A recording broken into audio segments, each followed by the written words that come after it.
नेपालमा corona virus संक्रमणबाट मृत्यु हुनेको संख्या 1500 नाग्यो। संक्रमणबाट आज 29 जनाको मृत्यु।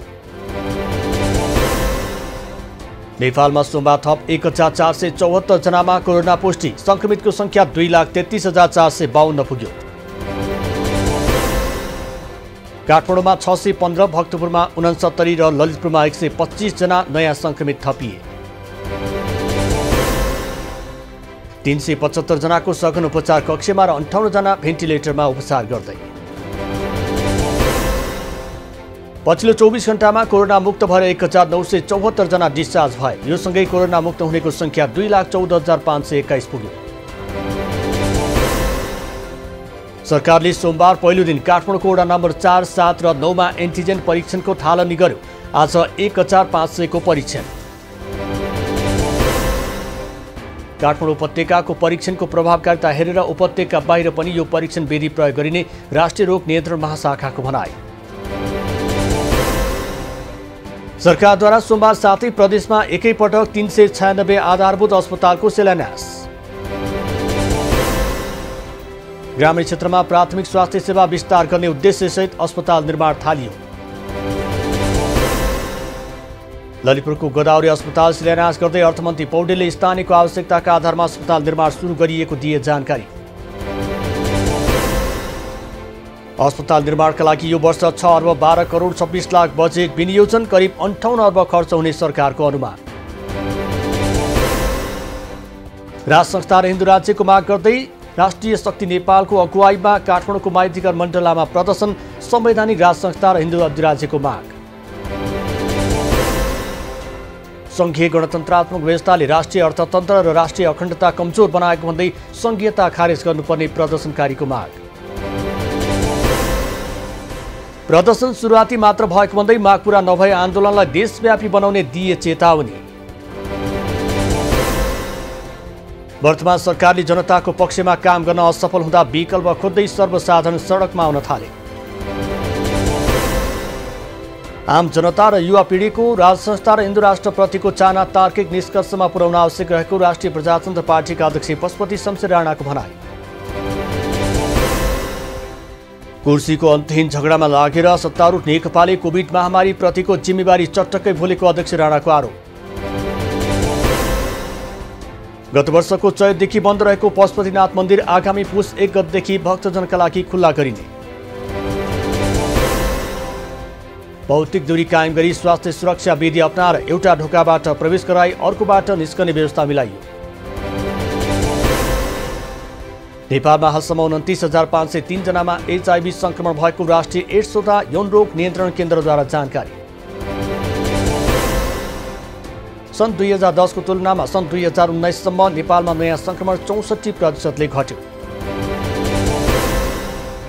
HIV संक्रमितलाई 80 वटा ART केन्द्रहरू र 20 वटा ARV केन्द्रबाट निःशुल्क औषधि वितरण हुँदै। राज्य व्यवस्था तथा सुशासन समितिमा कारागार सम्बन्धी कानूनलाई संशोधन र एकीकरण गर्न बनेको विधेयकमाथि छलफल। कारागार तथा हिरासत व्यवस्थापन र शान्ति सुरक्षा सम्बन्धी प्रावधानलाई सङ्घ र प्रदेश सरकारबीच समन्वय कायमका लागि विधेयक अघि बढाइएको गृहमन्त्री रामबहादुर थापाको भनाइ। पटक पटक सरकारलाई सुझाव दिए पनि कार्यान्वयन नगरेका कारण संक्रमितको संख्या नघटेको नेपाली कांग्रेसको आरोप। अब बस्ने संसदमा कांग्रेसले कोरोना संक्रमण नियन्त्रणमा सरकारी प्रयासबारे कडा आवाज उठाउने नेता प्रकाश शरण महतको चेतावनी। नेपाल उद्योग वाणिज्य महासङ्घका अध्यक्ष शेखर गोल्छाले आज एक विशेष समारोहका बीच महासङ्घको अध्यक्षको पद बहाली गरे। नेपाल उद्योग वाणिज्य महासङ्घको कोषाध्यक्षमा शकुन्तलाल हिराचन चयन। कार्यसमितिभित्रको चुनावमा DB बस्नेतलाई पराजित गर्दै हिराचन कोषाध्यक्ष निर्वाचित।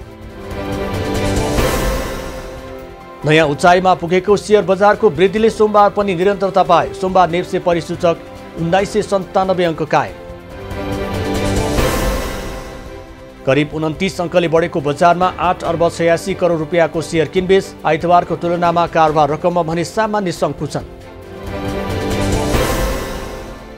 युवक हत्याको आरोपमा पश्चिम नवलपरासी प्रहरीद्वारा 3 जना पक्राउ पर्नेहरूको विवरण प्रहरीले सार्वजनिक गरेन। मृतकका आफन्त र स्थानीयले भने दोषीलाई पक्राउ र कारबाहीको माग गर्दै गरे प्रदर्शन। इलाका प्रहरी कार्यालय घेराउ। पोखरा महानगरपालिका वडा नम्बर 22 पुम्दीकोटमा विश्वकै सबैभन्दा ठूलो महादेवको मूर्ति निर्माण अन्तिम चरणमा। मूर्ति निर्माण सम्पन्न भएसँगै पुम्दीमा धार्मिक र अन्य पर्यटकको चहल पहल बढ्ने विश्वास। 51 फिटको शिव मूर्ति निर्माणमा 40 करोड लाग्ने अनुमान। निर्माणको काम अन्तिम चरणमा। कोरोना भाइरस संक्रमणको त्रासका बीच काठमाडौँ महानगरपालिकाका जनप्रतिनिधि पोखरा भ्रमणमा निस्के। संहिताको सफल कार्यान्वयनका लागि स्थानीय तहबीच समन्वयको आवश्यकता भएको मेयर विद्या सुन्दर साकेको भनाई। सोमबार नेवार समुदायले जमिनमाथि र जमिन मुनि उब्जनी भएको अन्न धरती मातालाई चढाई सकिमना पूर्णिमा मनाए। नेवार समुदायले गथामुग चाडदेखि सिठी नख चाडसम्म विभिन्न जात्रा पर्व मनाउने परम्परा।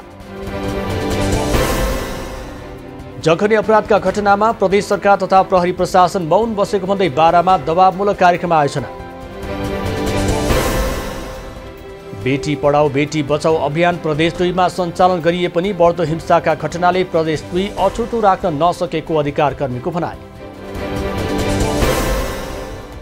बलात्कारका घटना बढ्नुमा कानुन नै बाधक रहेको प्रदेश 2 का मुख्यमन्त्री लालबाबु राउतको भनाई।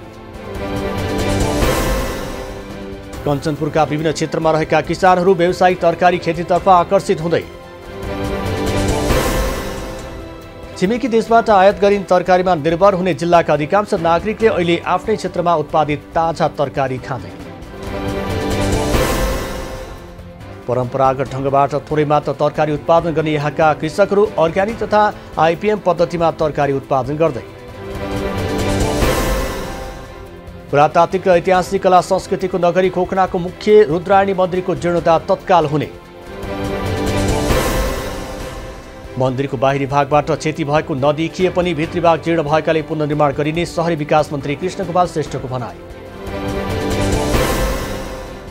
इतिहास चिनाउने निजी र सार्वजनिक भवनलाई परम्परागत सामग्री प्रयोग गरी निर्माण गरेर संरक्षण गर्नुपर्ने स्थानीयको माग।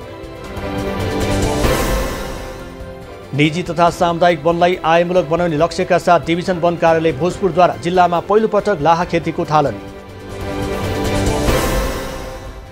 खैर बयरमा उत्पादन भएको लाहाले राम्रो मूल्य पाउने भएकाले सो प्रजातिका रुखलाई प्राथमिकतामा राखियो। लाहाको कच्चा पदार्थ प्रति केजी 250 सम्ममा बिक्री हुने। प्रशोधन पश्चात प्रति केजी 1800 देखि 2000 सम्ममा बिक्री हुने। कोरोनाका कारण अर्थतन्त्रमा परेको असर न्यूनीकरणका लागि निजी क्षेत्रले साथ दिनुपर्ने अर्थमन्त्री विष्णुप्रसाद पौडेलको भनाई। कोभिडबाट प्रभावित अर्थतन्त्रलाई माथि उकास्न विशेष कार्यक्रम आवश्यक रहेको नेपाल उद्योग वाणिज्य महासङ्घका अध्यक्ष शेखर गोल्छाको भनाई। विद्यमान कानुनमा सुधार गर्नुपर्नेमा जोड। यस वर्ष सेजन अवार्ड छापातर्फ बालकृष्ण गेवाली र विद्युतीय माध्यम तर्फबाट सुमित थपलियालाई दिइयो। भिडियो शेयरिङ एप टिकटकमा प्रधानमन्त्री केपी ओलीको उपस्थिति। ट्विटर एकाउन्ट समेत भेरिफाइड। बजेट खर्च र राजस्व सञ्चालनमा प्रभावकारी काम गर्न विषयगत मन्त्रालयहरूलाई सुदूरपश्चिम प्रदेशका मुख्यमन्त्री त्रिलोचन भट्टको निर्देशन।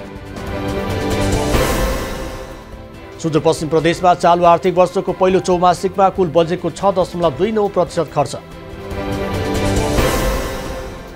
सुरक्षा निकायलाई सुदृढ र मजबुत बनाउनका लागि स्थानीय तहले पनि लगानी गर्न आवश्यक रहेको बागमती प्रदेशका कानुन मन्त्री शालिग्राम जमकटेलको भनाई।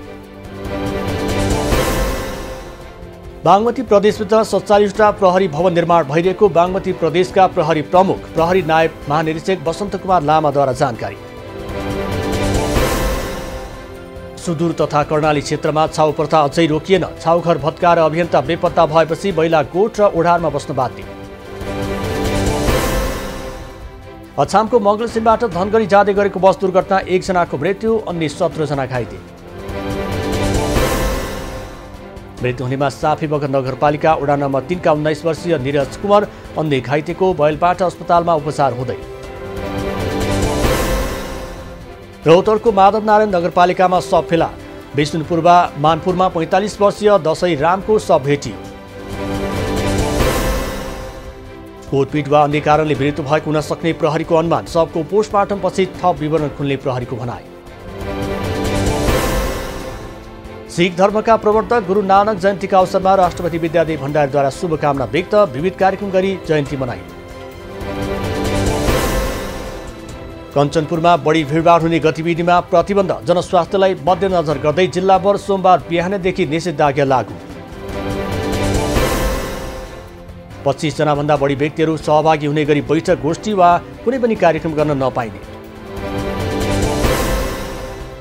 धनुषा जिल्लाको गणेशमान चारनाथ नगरपालिकाको पौरदाहामा सर्प हेर्नेको भिड, सन्तोषी माको मूर्ति नजिक त्रिशूलमा देखिएको सर्पलाई नाग भन्दै गरे पूजा। सिराहाको लाहान स्थित मालपोत कार्यालय करिब 4 वर्षदेखि नायब सुब्बाको भरमा सञ्चालन हुँदै सेवा प्रवाहमा समस्या। कार्यालयमा प्रमुख मालपोत अधिकृत 1, मालपोत अधिकृत 2 र नायब सुब्बा गरी 4 जनाको दरबन्दी खाली। नेपाली राष्ट्रिय क्रिकेट टोलीका लेग स्पिनर सन्दीप लामिछाने अस्पताल भर्ना, कोरोना संक्रमण देखिएका सन्दीपको काठमाडौँको एम्स अस्पतालमा उपचार हुँदै।